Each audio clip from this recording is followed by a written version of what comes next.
Mesdames et messieurs, bienvenue à ce nouveau numéro de votre magazine ActuBuzz qui va aborder l'actualité comme toujours.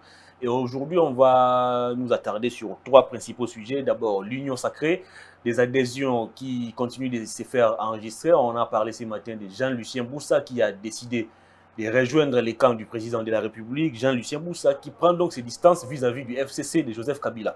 On va aussi parler toujours, s'agissant de l'union sacrée, la position du sénateur Guy Loando, l'homme qui fait parler de lui depuis un moment. On va tenter de voir qu'est-ce qu'il pense de l'union sacrée. On va aussi aborder les départs en cascade au sein du FCC. Est-ce que Joseph Kabila est-il affaibli? Joseph Kabila ou le FCC, l'heure de son déclin a-t-il sonné? On en parle au cours de cette émission et puis on va chuter avec le couvre-feu qui a démarré depuis le 18 décembre sur toute l'étendue de la République démocratique du Congo. Je reçois sur ce plateau Manix Ienda, communicateur de la Fondation Ouidal et puis proche du sénateur Guy Loando, à qui je m'en vais dire bonjour et bienvenue.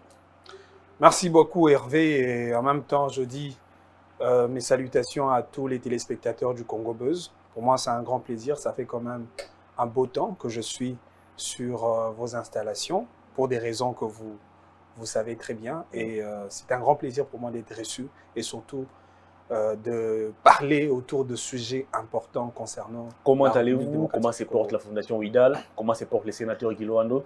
Oui, nous allons très bien. Moi, personnellement, je me porte très bien. Et ma famille également. Et, il faut aussi signaler aux internautes que vous venez de vous marier. Ben, j'ai voulu me taire par rapport à ce sujet-là. Mais bon, qu'à cela ne tienne, je viens de me marier. Par rapport à la Fondation Ouidal, la Fondation se porte très bien. Les sénateurs, Guy Loando, le président national de la Fondation Ouidal, se porte également très bien et il continue à travailler bec et ongle, à consacrer sa vie tout entière pour servir la population congolaise au moyen de la Fondation Ouidal qui travaille pour le développement social au bénéfice de tout le Congolais en général. Très bien. Alors, quelle est aujourd'hui la position du sénateur Guy Loando? Nous savons tous qu'il est indépendant, même si on lui prête des intentions d'appartenir au FCC. Quelle est aujourd'hui sa position par rapport à l'union sacrée? Vous savez, pendant que nous sommes en train de travailler pour le social du Congolais, vous savez, le secteur social a toujours été un secteur abandonné, mis à l'écart, alors que le peuple congolais, sous la formule de qu'est demande le peuple demande la scolarité de bonne qualité, le peuple demande l'accès à la santé, à la couverture santé publique, le peuple demande l'environnement sain, le salaire équitable et décent, le peuple demande l'eau, l'électricité et j'en passe. Aujourd'hui, il y a un acteur politique, porteur d'un mandat national parce qu'il est sénateur, élu par les représentants de la province de la Chuapa. Il représente la province de la Chuapa, il porte un mandat national pour l'intérêt général du peuple congolais. Lui, en tant que sénateur, lui, en tant qu'acteur du développement, parce qu'il est le président d'une fondation, la Fondation Ouidal, que nous considérons comme une grosse machine du développement social, il a consacré la priorité de son action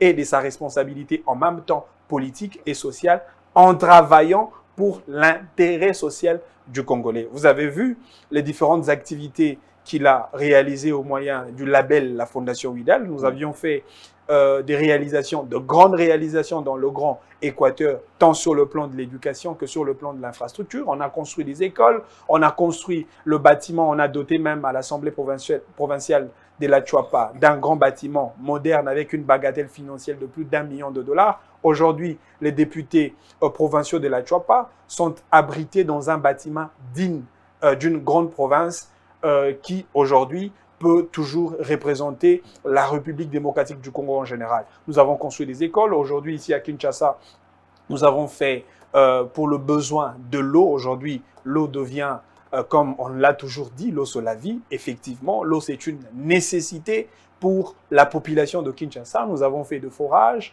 nous avons fait des toilettes publiques. On continue à accompagner les structures sanitaires des ripostes contre la COVID-19. Et donc, aujourd'hui, la position majeure du sénateur Guy Loando, c'est celle qui consiste effectivement à satisfaire l'intérêt général de la population congolaise. Il faudrait peut-être mettre un accent de taille par rapport à la mauvaise évangile véhiculée par les détracteurs, par les ennemis de la République, par ceux qui ont échoué et ils veulent se constituer en une force pesanteur pour tirer vers le bas les sénateurs. Les sénateurs Guy Loando, je le dis en tant que communicateur et proche de l'honorable sénateur, n'appartient pas au PPRD. Il n'a jamais été membre du PPRD. Il n'a même pas signé une quelconque fiche d'adhésion au sein du parti. Moins encore, il n'est fait pas partie du regroupement qu'on appelle le Front commun pour le Congo et de surcroît,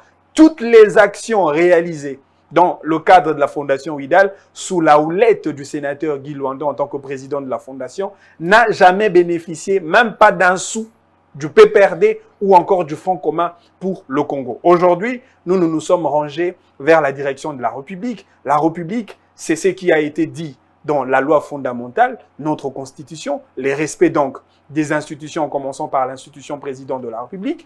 Aujourd'hui, les sénateurs Guy Loando fait montre d'une qualité incommensurable des valeurs républicaines. Il a honoré les différentes invitations du chef de l'État, en commençant par la cérémonie des juges. Il a été présent, ce qui justifie justement la dichotomie des philosophies politiques entre le Front commun pour le Congo, parce que le Front commun avait récusé cette invitation du président de la République, contrairement à l'honorable sénateur Guy Loando, qui a répondu favorable pour respecter effectivement la sacralité du président de la République comme institution suprême. Et donc, les sénateurs, hormis la sphère politique, ils travaillent de manière sacrée pour réaliser et répondre aux besoins quotidiens une dernière du peuple question congolais. avant de parler avec beaucoup de détails de la question de l'union sacrée. Est-ce que la Fondation Ouidal ne risque-t-elle pas de se transformer dans les jours qui viennent en un parti politique?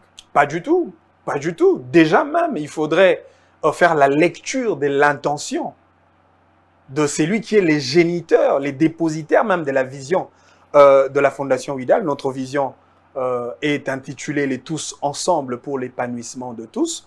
Et donc, aujourd'hui, les actions que nous sommes en train de faire, de poser pour le bénéfice de la population congolaise, n'a aucune décoration ou tendance politique. Pour ceux qui prêteraient peut-être des intentions au sénateur Guy Loando en disant il le fait pour des raisons électorales, et surtout, vous savez, les élections sont pointées à l'horizon 2023. Aujourd'hui, nous sommes à peine fin 2020, début 2021. Et donc, si nous préparons les élections, on doit dire quand même aux gens, aux détracteurs, aux personnes cyniques et en même temps narcissiques, de gens qui se sont engagés pour faire la mauvaise campagne contre la personnalité archétypale, le modèle de référence de notre jeunesse. La jeunesse congolaise aujourd'hui s'identifie à l'action du sénateur Guy Loando. Nous faisons des actions sans aucune décoration ou intérêt politique. C'est le social, rien que le social, et nous le faisons par rapport aux misères, aux pauvretés, par rapport à la situation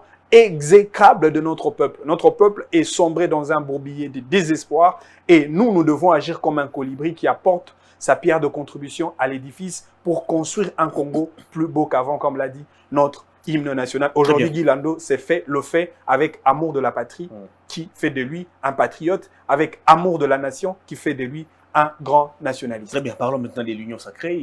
Il y a des adhésions massives qui sont enregistrées aujourd'hui. Et pendant ce temps, il y a une certaine opinion qui pense que le président de la République, avant de penser à la création de l'union sacrée, devrait plutôt commencer par nettoyer d'abord son propre entourage, son cabinet. Il se pose aussi des problèmes là.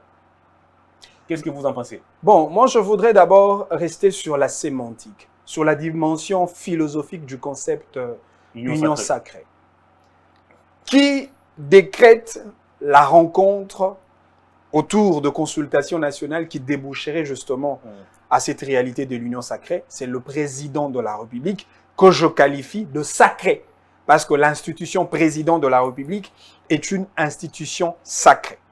Deuxièmement, la sacralité de l'institution président de la République se justifie par le pouvoir qui lui a conféré le privilège d'avoir le pouvoir présidentiel en sa qualité du président de la République. Là, je fais allusion au peuple congolais, le souverain primaire, qui reste tout de même sacré, parce que le peuple congolais est sacré. Troisième chose, le président de la République, tous les actes qu'il pose, repose ou a pour fondement dans la loi fondamentale de notre pays, qu'on appelle la Constitution du 18 février 2006, et cette Constitution qui, du reste, est sacrée. Et donc, vous allez vous rendre compte qu'il y a une tridimensionnalité de la sacralité de ce rencontre-là autour de consultation nationale qui nous déboucherait vers le concept union sacrée de la nation.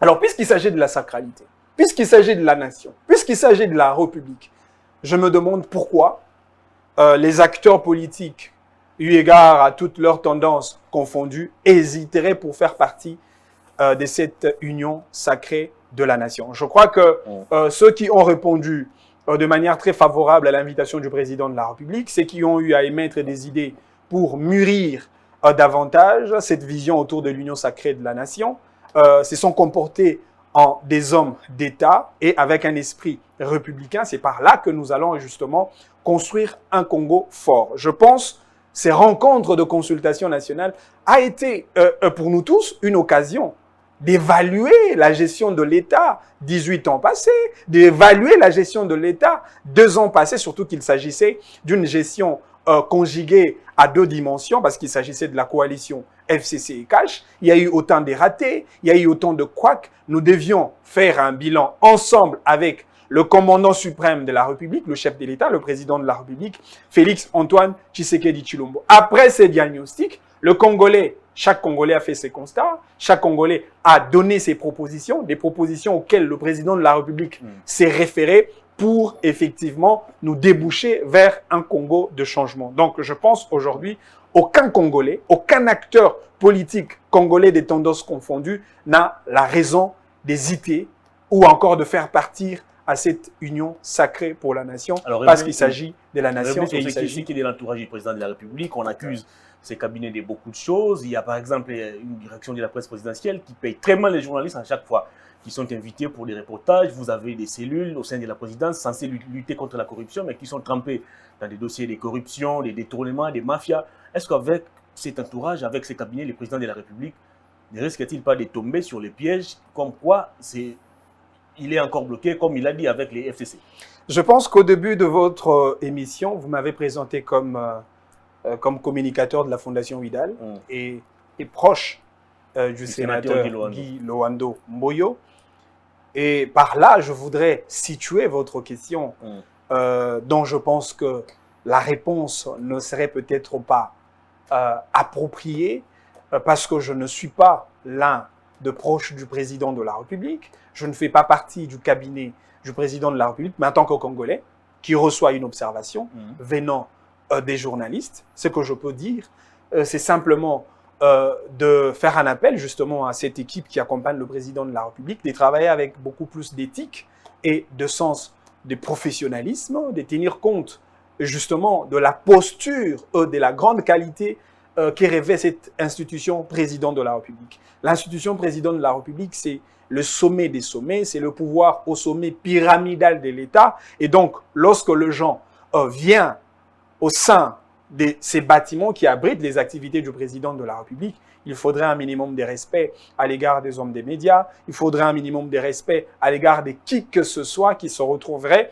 dans l'enceinte même de l'institution président de la République. Ça, c'est d'une part. Et de l'autre part, si vous estimez, vous les hommes et femmes de médias, qu'il y a un certain nombre de couacs, je crois que nous sommes dans un État purement démocratique, vous avez le plein droit de vous exprimer à travers les correspondances. Je ne pense pas qu'aujourd'hui, les services administratifs de la présidence de la République catégoriseraient un certain nombre de gens qu'on peut recevoir les correspondances et d'autres pas. Non, je ne pense pas. Et donc, adressez vos correspondances auprès des services le plus habilités et je pense vous aurez gain de cause par rapport à votre plaidoyer, à votre constat, à votre regret, à votre souci par rapport à la manière de faire. Surtout, il ne faudrait pas oublier qu'il s'agit des humains. Les erreurs peuvent être commises, mais nous pouvons toujours arranger après des observations, après des conseils, et j'en passe. Jean-Lucien Moussa vient de rejoindre l'Union Sacrée. Le gouverneur PPRD du Haut-Lomami, je crois, a aussi rejoint l'Union Sacrée. Julien Paloukou, ancien gouverneur du Nord Kivu et actuellement ministre de l'Industrie, a aussi adhéré à l'Union Sacrée. Alors, question, est-ce que l'Union Sacrée, n'est-ce pas un schéma qui a été mis en place pour déstabiliser les FCC? Bon, je ne pense pas. Moi, je ne suis pas dans la logique de politique de clivage, de politique de celui qui n'est pas avec nous et contre nous. Je considère nos amis du Front commun pour le Congo comme des Congolais, qui se retrouvent dans une situation politique bien déterminée. C'est vrai, ils ont géré la res publica, dont le résultat est zéro, c'est un fiasco, mais ne faudrait-il pas les expulser du pays? Ne faudrait-il pas les exterminer parce qu'ils ont échoué? S'ils ont échoué, nous qui prenons le pouvoir aujourd'hui, je parle de nous dans un sens général, mais de manière beaucoup plus particulière, ceux qui détiennent le pouvoir, le président de la République et sa famille politique, devra travailler dans le sens de corriger toutes les erreurs commises par les régimes passés. Et donc, ceux qui viennent aujourd'hui, que ce soit le ministre Jean-Lucien Boussa, tous les autres gouverneurs que vous venez de citer tout à l'heure, ce n'est pas du tout mauvais. On ne peut pas reprocher un groupe des individus d'avoir emboîté les pas à l'idée de l'union sacrée pour la nation, simplement parce qu'ils sont venus en retard. Moi, je ne pense pas du tout, parce que déjà même, le format de l'union sacrée ne s'est pas encore matérialisé. Ce n'est qu'un projet qu'on doit donner un contenu, qu'on doit donner corps et que l'on doit matérialiser pour que le peuple congolais vive et donc les bénéfices de cette union sacrée pour la nation. Et donc, moi, je salue l'autonomie, je salue le sens des responsabilités de tous ces acteurs qui ont jugé bon de manière très engagée et personnelle, et à chacun de prendre ses dispositions par rapport à des intérêts dont il trouve nécessaires. Mais je pense que le déplacement, la mobilité de chaque acteur politique vers l'union sacrée de la nation devra avoir comme intérêt majeur satisfaire l'intérêt général de la population congolaise. Parce qu'autour de tout ce que nous allons faire, c'est le peuple congolais qui doit être au centre de tous nos intérêts politiques. Très bien. Vous estimez que le bilan du FCC en 18 ans de règne est largement négatif. Alors aujourd'hui, ce sont les mêmes gens qui ont composé avec Kabila 18 ans durant, les gens qui ont échoué et qui aujourd'hui ont décidé de rejoindre les présidents de la République. Qu'est-ce qui vous garantit aujourd'hui que ces gens vont réussir avec Félix? Le problème, ce n'est pas le problème des individus. Le grand vice, le grand virus, le plus nocif d'ailleurs, c'est le système. Nous devons combattre le système. Je pense lorsque le président de par des individus. Lorsque le non, même pas du tout. Bon, c'est vrai, ça peut être incarné par les individus, mais on peut lutter contre le système et transformer en de bonnes valeurs les individus. Donc, ça va de soi. Alors, moi, je pense que lorsque le président de la République disait qu'on va déboulonner les systèmes dictatoriaux, il ne faisait pas allusion aux individus, il s'attaquait à un système. Et donc, si nous pensons que le système du régime passé était un système compromettant par rapport aux intérêts de la République, quoi de plus normal de combattre à l'unanimité les systèmes Kabila, de dire non à ces systèmes de dictature, de l'autocratie, à ces systèmes de clientélisme, de tribalisme qui ont gangréné d'ailleurs tout le secteur de la vie nationale. Aujourd'hui, le grand système qui doit être considéré comme la règle d'or de gestion de la chose publique de l'État, c'est le système démocratique. Et dans un système démocratique, c'est le peuple congolais qui est placé au-dessus de tout. Et nous devons respecter le peuple parce que dans la démocratie, il s'agit d'un pouvoir du peuple, par le peuple et pour le peuple. Et donc, moi, je pense, à l'unanimité, nous devons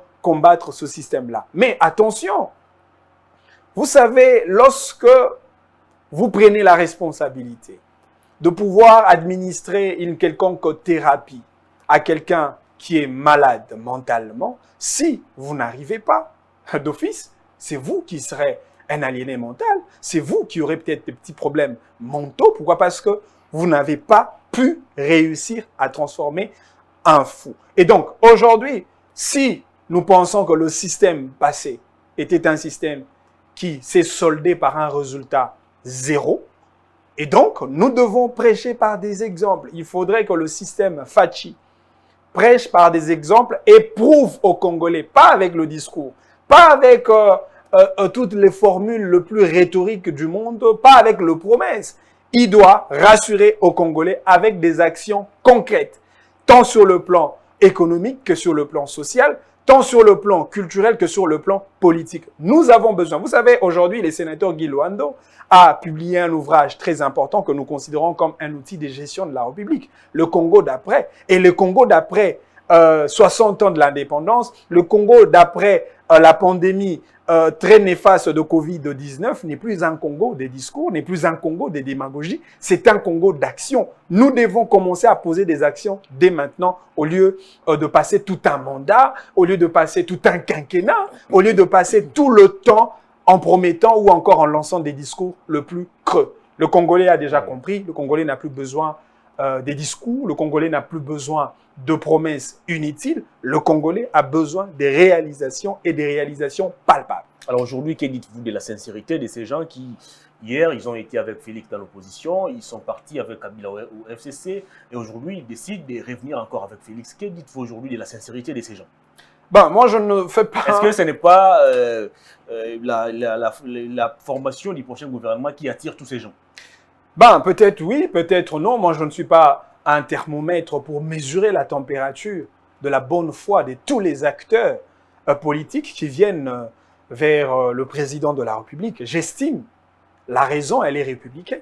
J'estime, c'est pour la simple raison de construire la patrie. J'estime, c'est pour la simple et majeure raison d'apporter chacun sa pierre d'édifice pour faire du Congo un Congo plus beau qu'avant. Mais si il existe d'autres raisons malsaines, d'autres raisons peut-être politiciennes, je pense qu'il n'est plus le temps de procéder ou encore de marcher avec ce genre de personnes, parce que ce seraient des personnes qui vont justement saper ou encore compromettre le chemin du président de la République qui est destiné à répondre d'abord à ces promesses qu'il a eu à faire à ses électeurs et de surcroît à tout le peuple congolais pendant les élections, mais aussi de répondre à des objectifs fixés par rapport à son programme d'action axé sur la création d'une société solidaire, la croissance économique durable, la bonne gouvernance et l'investissement sur l'homme congolais. Et donc, ils doivent travailler autour de ces carrés déjà prédéfinis,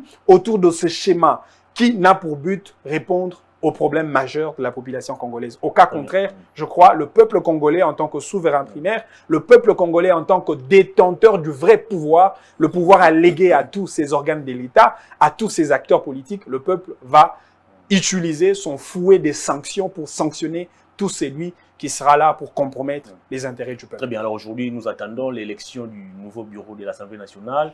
Nous attendons la nomination de l'informateur aussi, mais aussi la formation du prochain gouvernement. Aujourd'hui, d'abord, que dites-vous, que pensez-vous de la reconfiguration du bureau de l'Assemblée nationale?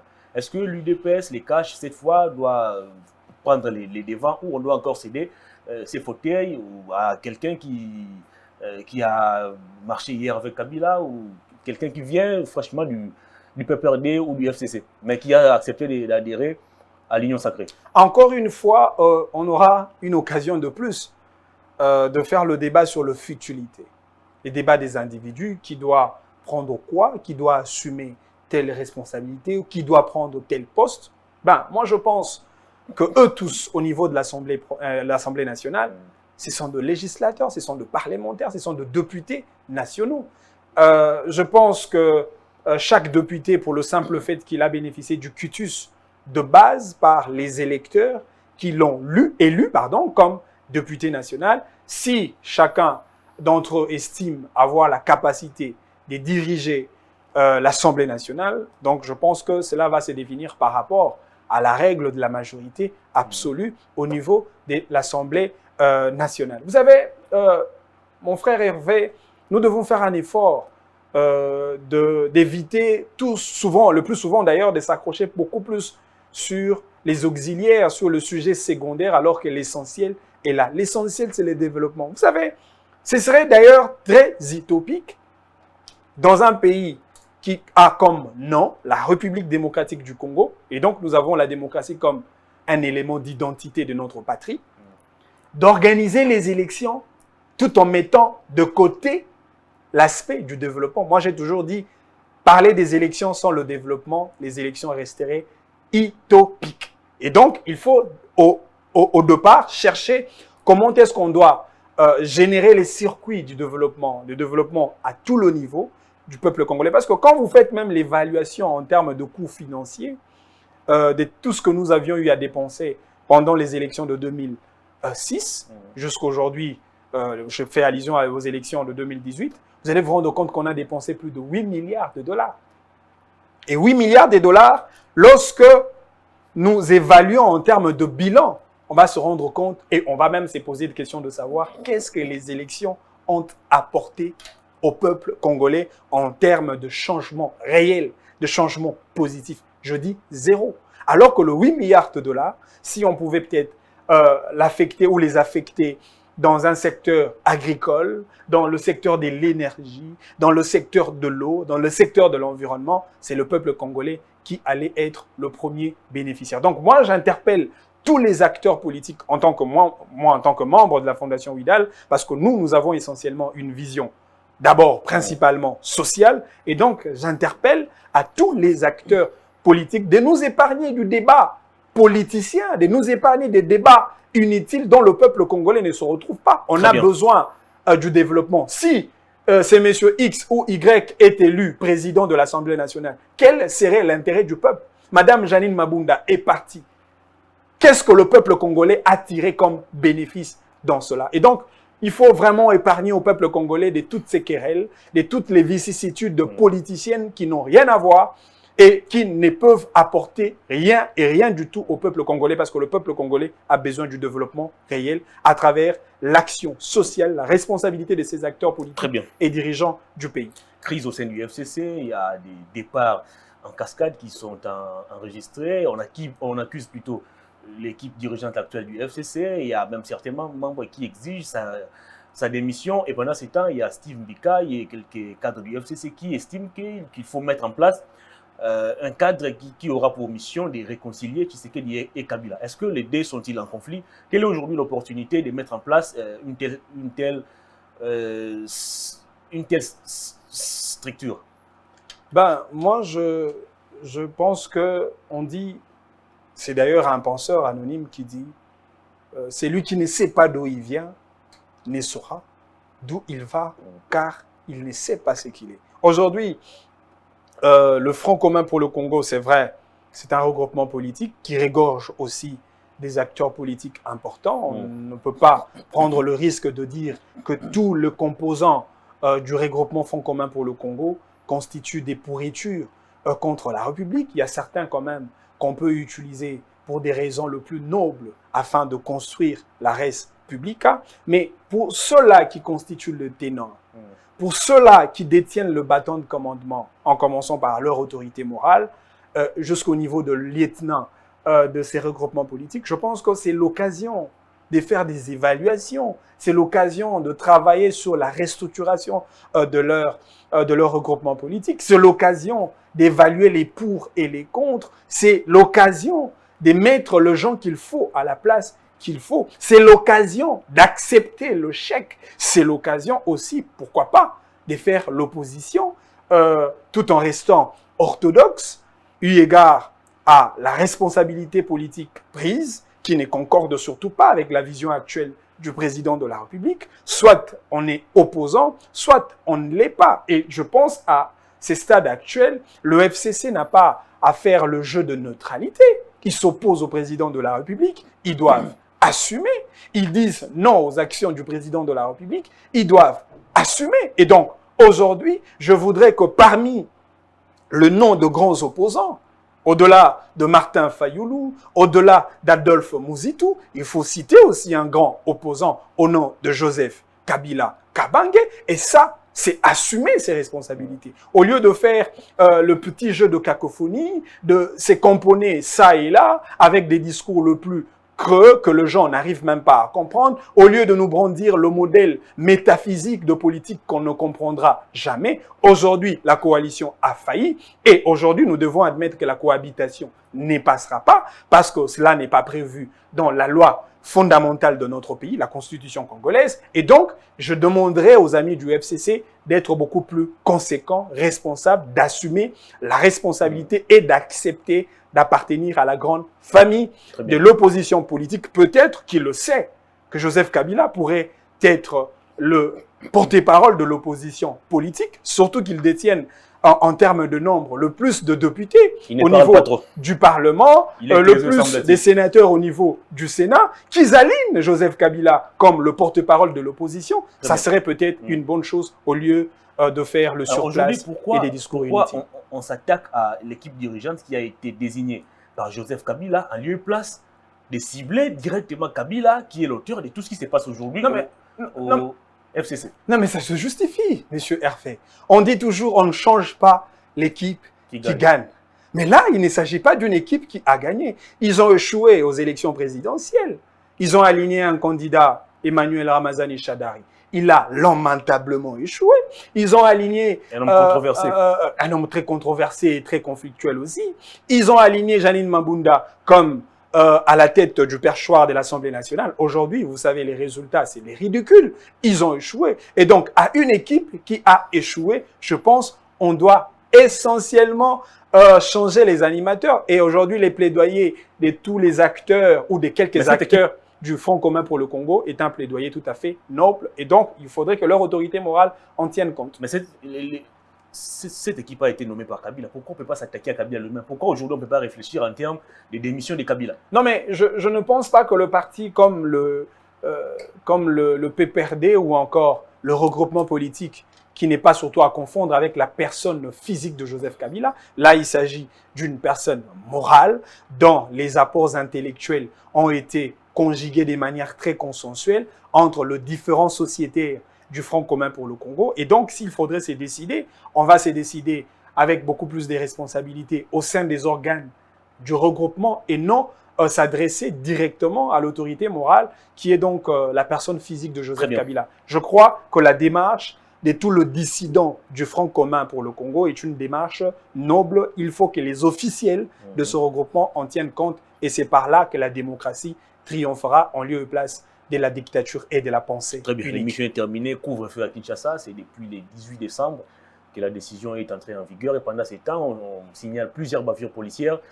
D'abord, est-ce que la décision d'instaurer un couvre-feu ici à Kinshasa était réfléchie?